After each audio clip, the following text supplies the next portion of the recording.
we're over here installing a 1/2-inch backer board on a shower wall. We already got the shower curb done and the shower pan. You can watch my videos on how to do that. We're going to be talking about things you should and shouldn't do in a shower. If you're doing your own shower, you're a do-it-yourselfer, you might not know these simple things that even some professionals make mistakes on, because there's no class for this. You learn as you go. Better experienced people learn more. You don't get callbacks. Okay, I'm going to talk about this 1/2-inch gap and how important it is. It starts off at a 1/2 inch here, inch in the middle, about a 1/2 inch there. But what this gap is, it's intentional. You see professional tilers, you could watch them on YouTube, and they put this shower backer board over the plastic all the way on the floor, and they don't lift it off. If you don't believe that this is the biggest mistake you can make, take a piece of this backer board, dip it in a cup of water, and have it sticking out, and watch that water wick all the way up to the top of that. It'll go up to like this high, and after 2 months, watch it get black mold on it.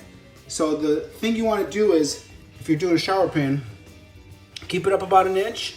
You're going to red guard this entire area and this entire floor all the way up to this 3-piece drain flange. Okay? Same thing goes for your shower curb. And you'll see I got screws in here, but on the other side of this, I've got clear silicone, big globs this big, before I put this in on the back side and the overside. This could be made out of cardboard, it doesn't matter. Red guard over this and nothing will leak. You can do a water test if you want. After you've completed your entire shower, fill it up with water and let it sit. I'll do that after I got the red guard, which I've already done before I put this shower pan in. Something you gotta also remember if you're a first timer, do-it-yourselfer, or if not, maybe you just need to learn something if you're a professional. Put a slope on this. So when water hits this, it slopes downwards into here. Also, you're sloping this. Doing the same for the shower curb. Some people won't put a slope on their shower curb, and you got water sitting right here, and it'll get up in your grout line if you do have a grout line, and if not, you just want your shower draining down, so put a slight slope on it. Talking about how to cut 1/2-inch backer board. Very difficult, not a lot of videos on YouTube. A lot of people try different things. What I did here was drill a hole in here with a drill bit that was made for cutting. You could see it has a gold tint to it. That drills your hole to start it out. I've got a circle drawn out, and I used a jigsaw with a fine-tooth blade and constantly got it wet so it didn't dull out, and it went really slow. It's a little time consuming. It took me about probably 5 to 10 minutes to cut that out. Also, this board is very heavy. Make sure that you get almost a 2-inch backer board screw. Don't use drywall screws. They're not made to hold this type of weight. All right, these are backer board screws. They're a little expensive. You get about 150 of them for about, I think I paid $10 for this. Okay, and that's the size I got for this backer board. I got a niche going on in the wall, so we're gonna cut this out, and we're gonna cut the 2x4s, and we're gonna have a little bit of a slope on my shelf also, as well as just like the shower curb I talked about. Because when water hits it, we don't want that water just sitting there. We want it to drain down. All water must go into that drain, remember that. For you beginners who don't know what red guard is, this is about 50 bucks for this. 100% worth it.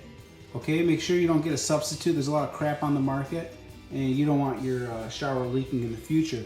But what this is, a waterproofing membrane.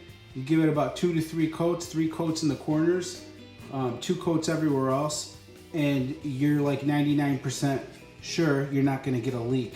Don't skip this just because it's 50 bucks for you cheapskates. Make sure you use it, make sure you get it. If you don't know how to put it on, you just use a brush, roller. You can watch many videos that are made on YouTube for it. I'm gonna put them in now.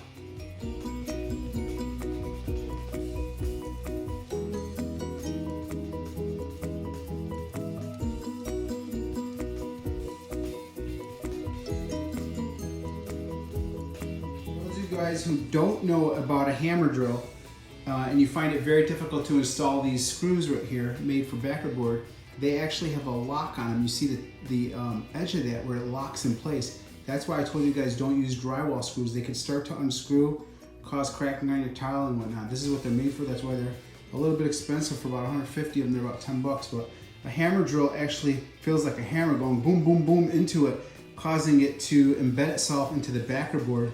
Take it slow so your backer board doesn't crack. You don't have to pre-drill these. So that's why if you go to try to screw them in with a regular drill, it's not a hammer setting, they won't knock themselves into the backer board.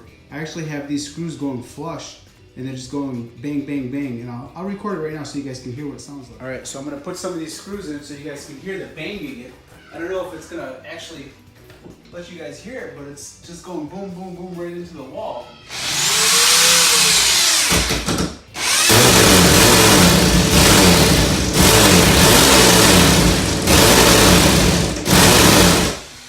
So if you can hear that banging when I push on this, when this is pushed, it's like boom, boom, boom right into it like a hammer. So it's actually hammering it into the wall. That's what it's actually doing. Look for a drill that has a hammer setting.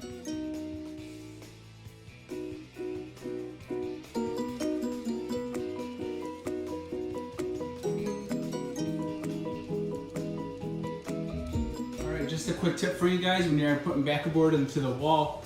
I pre-marked where the studs were on the wall. I'm gonna paint it anyways, but that helps you guys know where the studs are. Because once you put your backer board up and your first screw, you're like, man, I wish I knew where that stud was. Well, if you mark it, you can take a leveling bar, I got a 4-foot leveling bar, and I place it up against the wall and go straight down. That helps you know where all the studs are. Make sure you don't screw any screws into any pipes. Also down here, what I did was with the shower pan liner, don't forget, you don't want to put any screws in below about 7 to 8 inches. If you have to, just keep them over the level of the shower curb, at least a couple inches over. You don't want to pierce your shower pan. If you have to, you can. If you're going to use the red guard, you'll be safe. But I just take all precautions and I keep mine about 8, 9, 10 inches above where the shower pan liner is. So I hope this video helped you out on one tip or another. If it did, give me a thumbs up. Thanks for watching.